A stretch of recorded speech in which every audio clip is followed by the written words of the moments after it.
Hello guys! Welcome to my channel, Kuya Carl TV. Kung bago ka pa lang sa aking channel, paki-subscribe na at pindutin ang notification bell para updated ka sa aking mga videos. So ayan guys, punta naman tayo sa inyong katanungan kung bakit mabilis malobat ang inyong mga cellphone. At ito po ay bumabagal na at naglalag na. At bago ko sasagutin ang inyong katanungan, mag-intro muna tayo.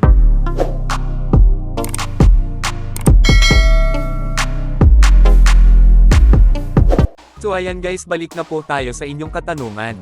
I-click ang settings, at i-click ang about phone kung meron kayo. At kung wala, itong my phone. At hanapin natin ang build number. At i-click natin 10 ng 7 beses para ma-activate natin ang developer option. Tandaan nyo guys, dapat 7 beses nyo i-click ito.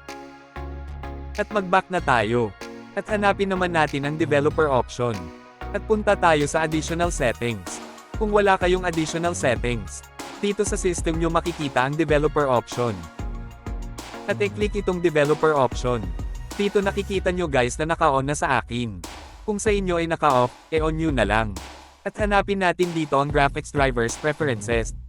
Dahil dito natin makikita ang kumakain ng ating battery at nagpapabagal sa ating mga cellphone. Scroll down lang po tayo ng konti guys. At i-click na itong graphics drivers preferences. At dito guys, hanapin natin yung apps na sa palagay mo naglalag na. Example guys, Mobile Legend. Yun kasi sa karamihan ang nilalaro natin.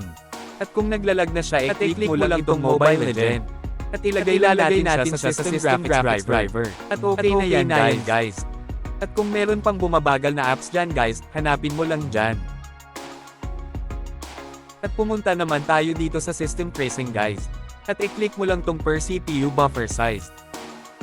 At dapat dito siya guys nakalagay sa 16384. Napakaganda yan guys kapag gamer ka. So napakarami ditong settings guys, pero hindi naman ito mahalaga. Kaya pumunta naman tayo sa window animation scale guys. Dito sa akin naka times 1 siya guys. Mas mabuti kung ilagay natin siya sa off. At dito naman tayo sa transition animation scale. At naka times 1 din guys. Kaya i-off din natin siya. At dito naman tayo sa animator duration scale. At naka times 1 din guys. Kaya i-off din natin siya para lalong bibilis ang ating cellphone. Scroll down lang po tayo guys. At pumunta naman tayo guys sa background process limit. At dito tayo magkiklik sa no background processes. Ano ba ang ibig sabihin ng no background processes? Ang ibig sabihin yan guys ay hindi yan aandar. Halimbawa, nag-open ka ng data mo or wifi mo. Kahit hindi ka gumagamit ng Facebook mo or Messenger mo at kung anong apps pa dyan.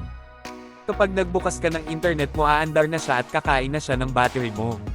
Kaya dapat ilagay natin siya sa no background processes. Ang galing nitong no background processes guys, kasi kung anong application lang ang gagamitin mo, yun lang ang kakain ng battery mo. O di ba ang galing guys? So yun lang po guys ang ating isi-set up, ang iba dito hindi naman kailangan.